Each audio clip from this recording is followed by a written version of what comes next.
So because of that, we ask that you don't touch any of the walls or the rocks. That will stunt the growth of the formations and discolor those rocks as well. We don't allow any food or drink inside.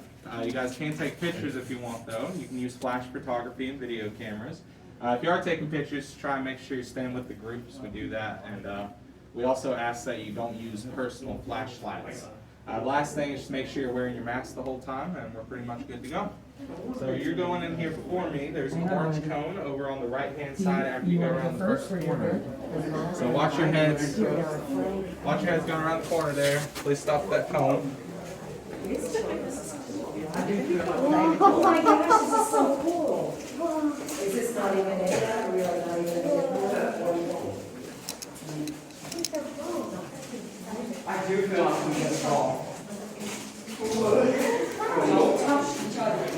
Fish. Obviously. What is their glass? They're blind. They're blind. Well, they might not be because they have light here. That's some sweet past right here. Oh, you're good.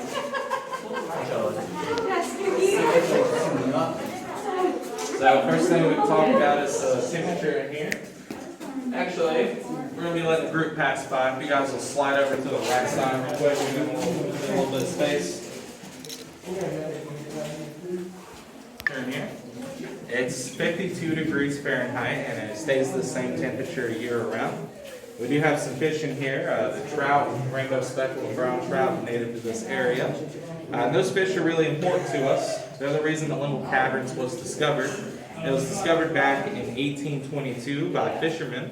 Those fishermen were just outside where that entranceway is. They saw some fish swimming in and out of a little hole that was going into the mountain. They were curious about where the fish were going when they were swimming into the mountain. So the fishermen crawled up through that little hole and discovered our caverns. Like I said, that was in 1822. And as we head up a little more here, make sure you guys are watching out for any of these low rocks and watching your step as well at all times because it is really wet. And we'll move on up.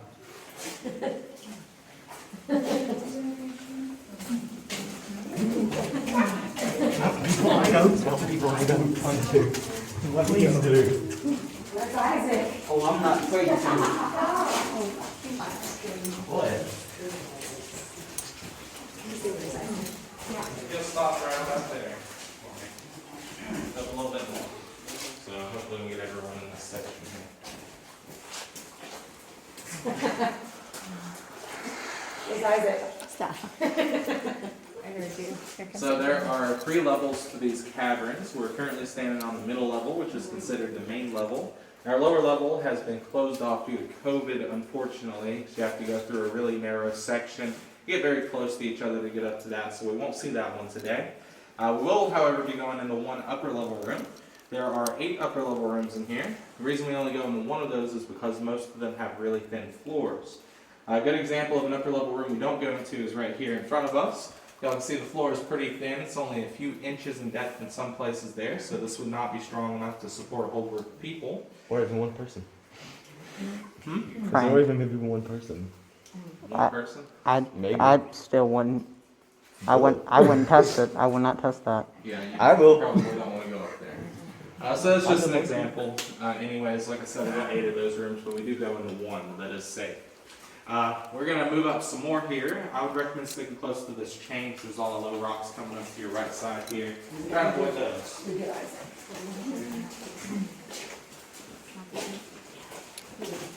Too tall.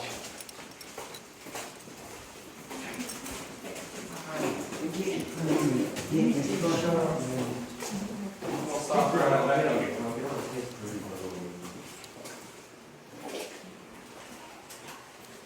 So, besides fish, we do have other creatures that live in here. We got centipedes, millipedes, salamanders, cave crickets, crawdads, spiders, and bats. 2 species of bats will hibernate here. We have the brown bat and the tricolor bat, but they're only in here from October until April, so you guys will not be seeing any of those bats today. There is, however, a really big problem concerning the bats that I have to tell everyone, and that's the white nose syndrome. What that is basically just a fungus. It gets stuck in the bats' noses and makes them very itchy and irritated, and that causes them to wake up during their hibernation. After those bats wake up, since they're so irritated, a lot of times they scratch and clean themselves. When they do that, it burns off all of their stored energy.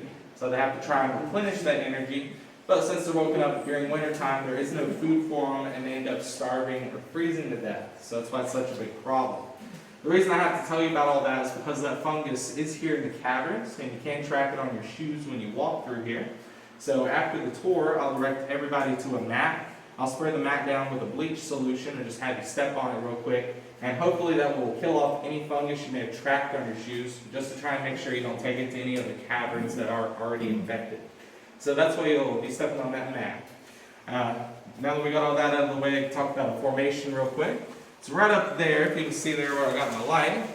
This is probably the most common type of formation you'll see in here. It's called flowstone. And it's called flowstone because the rocks kind of look like a thick liquid that flows down. You notice it is pretty green up there. Usually green color that you see in here is due to the lights we have. Those lights put off heat and cause moss and algae to grow on those rocks a lot of times. We also like to call that formation the bat, because it does kind of look like a bat. You can see its little ugly head right there in the middle, and it's got a wing on each side. And besides the formation there, there's one more bat I can show you real quick up in this dark corner. So his name's Wally, and we got him from Walmart. We just got Wally up there so that everyone can say they saw a bat. So like I said before, you will not see a real one today. So they're only here during the winter time. Alright, so we'll go ahead and move on up some more.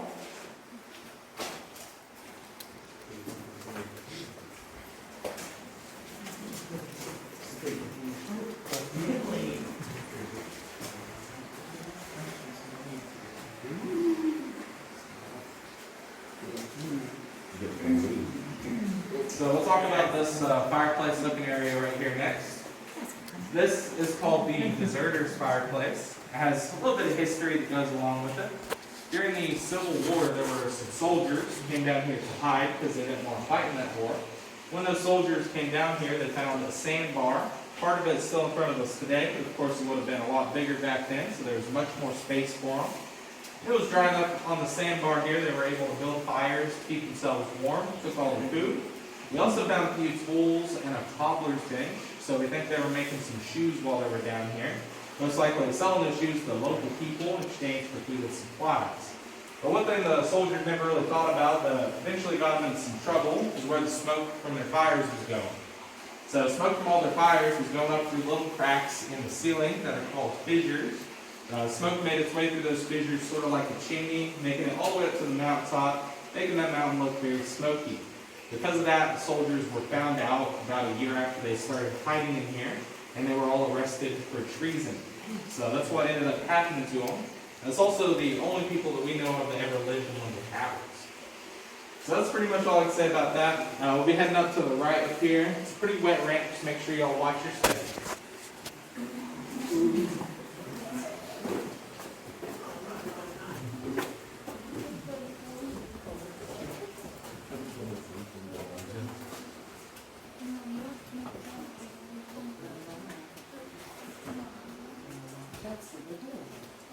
Yep. So now we're in the tallest room in the caverns. It's about 23 feet tall, and we call it the cathedral room. Right up above where I'm standing, you can look and you'll see a few stalactites hanging down right there. You'll notice they're pretty flat on the bottom. It's because they were broken. That was back in 1940. We had a really bad flood due to a hurricane that caused the entire caverns to be filled up with water. And the current flowing up at the top in this room was strong enough that it was able to break those stalactites. So that's what happened up there. And then we're going to go down a pretty wet ramp right here. Watch your step as we do that. After you go down the ramp, you can look straight ahead. You'll see a couple orange cones with a dark section behind them. That's the section I mentioned before that's been closed due to COVID just because of how narrow it is, just so you guys at least know where that's at. So watch your step right here. It's been through there before.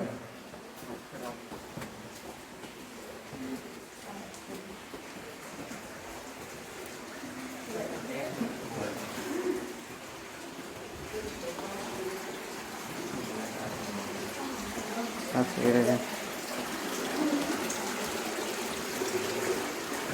Been through there before if you check out my other videos.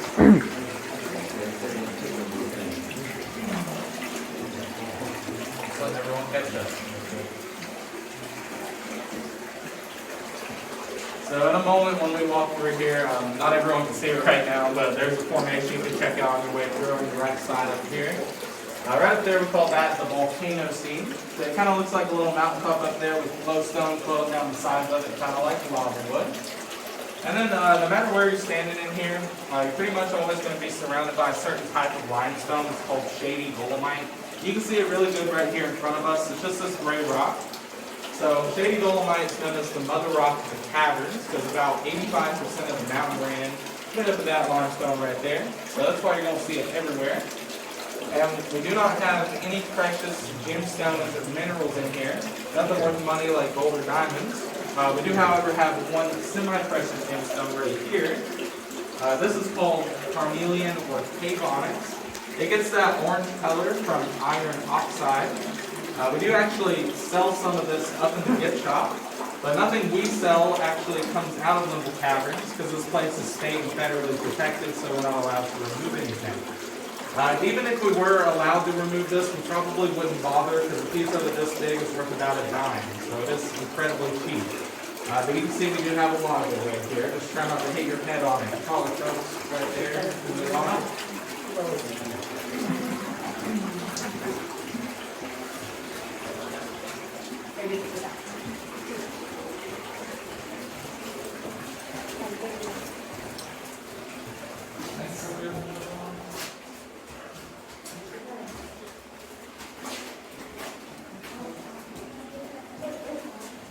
Do I? Ooh, that is a good one. Yeah, I think that's a good one. Show me something.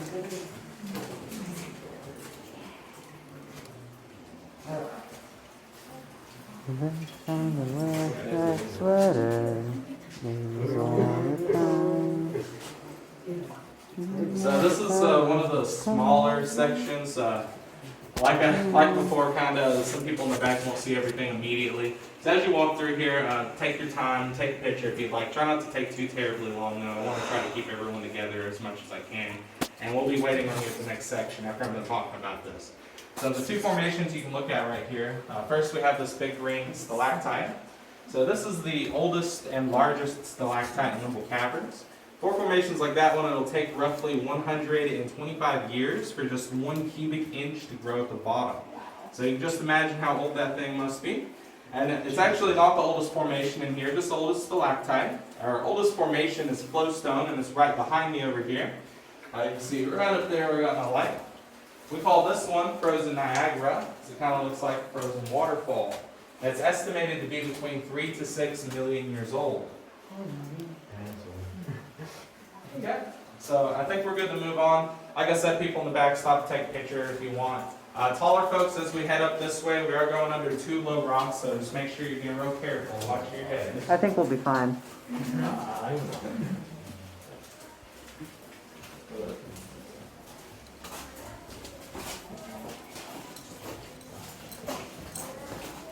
I'm too short. Perks of being short. Lucky.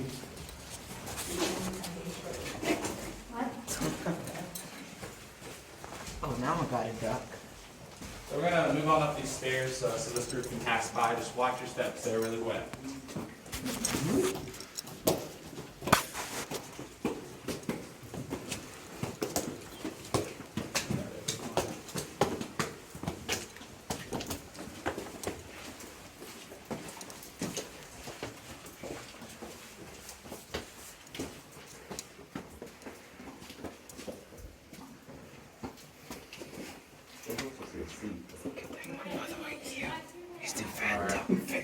So this is the upper level room I mentioned before. This is the only one of these we can go into. And it's called the Gilkey Room. They named it after John Quincy Gilkey. He's the guy who opened the caverns to the public originally back in 1937. So there's a lot of really interesting stuff in here. Like before, it's a smaller section. People in the back, take your time as you walk through here. In just a moment after I'm done talking about anything, feel free to stop and take a picture if you want. I'll try to tell you what you're going to see in here. Starting with the shelf on your left-hand side, you can see some weird sort of ground beef, cauliflower-looking stuff.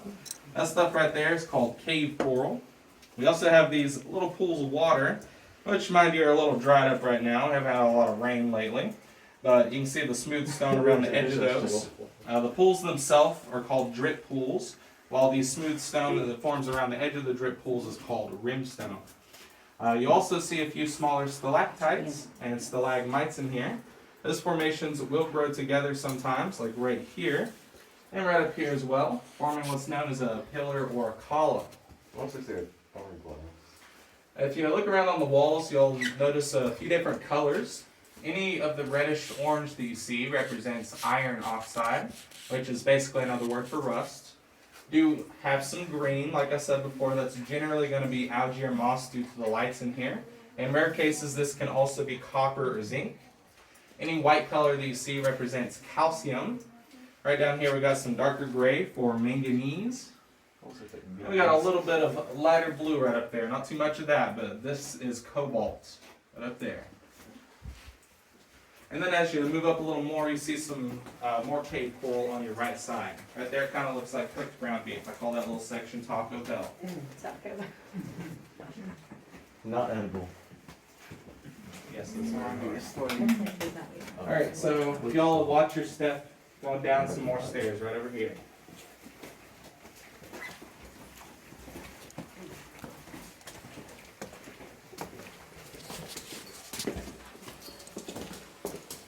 I also want to make sure we'll at least take a look back there before we move on.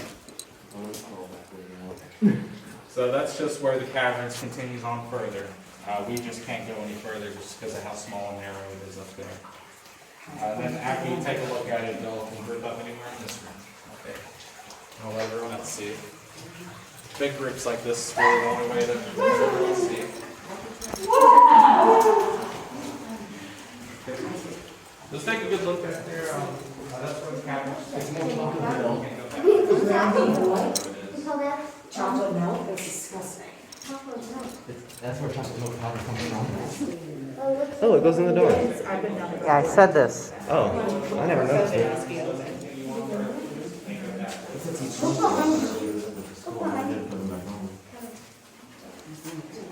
You can go. We're about 700 feet horizontally inside of this mountain. We're also half a mile below the top of Humpback Mountain. Past that chain back there, the caverns continues on another 700 feet. So we're really only halfway through the length of these caverns. So now that we got everyone in this room, we are going to turn the lights off and I'm going to show you total darkness. If you have anything that glows, like a cell phone watch or a camera, cover it up or turn it off for just this one section. I got to get a light right there by the stairs. If you guys will wait there one moment, I'll be right back. See, this is the part where I said it's going to be a problem. You need to grab onto someone who might still see each other. Grabbing onto the wrong person in the dark is kind of awkward. And if you grab onto me, I'll scream. Alright. Patrick. Kinley, do it! Kinley, do it! Don't see that off me. Yeah. Alright guys, here we go. Total darkness. Oh, God. So, I think. don't scream. I don't know if you guys are like actually heard, so please don't do that. But a couple things. You can put your hand right up in front of your face if you want. You should be able to see it at all. And in total darkness, no matter how long you wait, your eyes will never. Since there is no light, your eyes have nothing to focus on, and the muscles in them eventually will just stop working. You don't have to worry too much about that though, because in just 2 or 3 weeks you'd go clinically insane. So you wouldn't even notice your eyesight's gone by the time it happens. You can be seeing and hearing all kinds of stuff. Alright, so got the big lights on. We'll start back there for some new tricks. I got to edit. I got to go in there now, edit all my name. Every time someone said my name out, yay. Hey, just send me the clip before you edit. Real quick before we go any further. Unless you're gonna blur your name out first. Good thing my Right brother above our heads here, you can see this big crack in the ceiling. This is a fault line. This runs through the length of our caverns, and it's obviously not an active fault line or we wouldn't be down here right now, but it is a good example of how water originally made its way down here to help form these caverns. And then we got to go into those 2 low rocks right up here. Once again, just watch out. Here's the first one.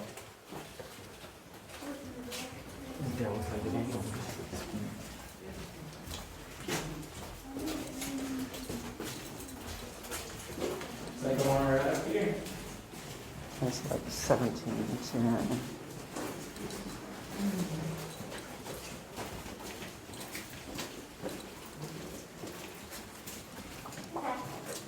Yep, it's a succulent. Cactus. I'm calling that Squidward. I'm calling it cactus. The sucker punch rock right here. Punch the rock. No. Just make sure we got it. We'll keep going. Awesome. You guys are staying with me pretty good. All right. Watch out once again right up here. Another little rock to go under. Set harmony in.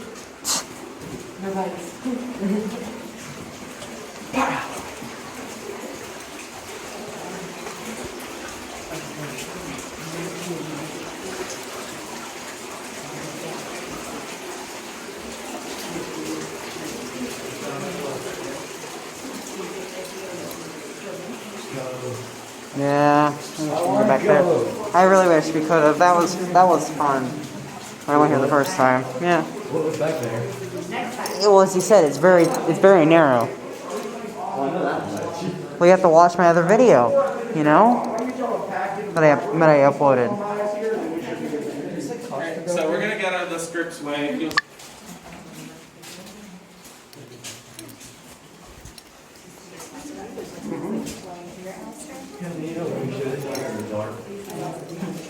Rocks on your left side, watch out for those.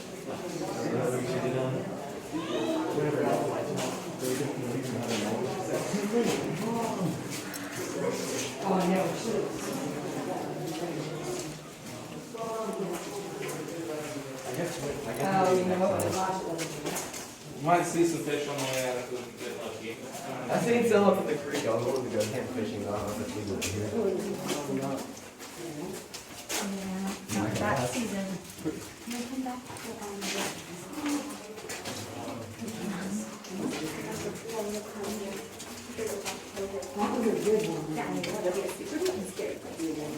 Oh, right there, there's actually Is there any close shots?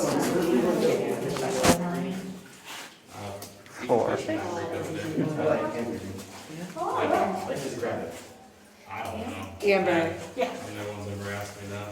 Oh my God. I have all these photos. They have a fishing license, so I don't know about that. So just look out for the headache rock on your right side. You're looking in the water here. You're gonna little bit short people, watch out for that.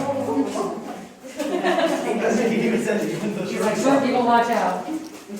that's good. R.I.P. Mr. We're Fish. back in the first room now. Before we leave here, if anyone would like to take a final picture, or if you have any questions for me, you go ahead and ask. Be careful. Oh, hi. Somebody watch Elijah. That's What is it? a giant enemy spider. On your left Enemy side, AC-130. probably some spiders. Those spiders, if it's not a daddy long leg, then it's probably a warp weaver. They make little egg sacs look like white warps. That's why they're called. Don't. You can actually see some of those egg sacs up there above this light. And as you're leaving, you can actually see how the bats come in and out of here. Right above the doorway, you see two small openings. We put those there. Those are the bats.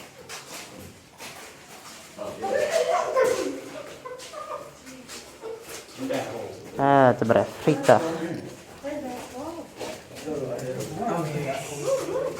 Sunlight.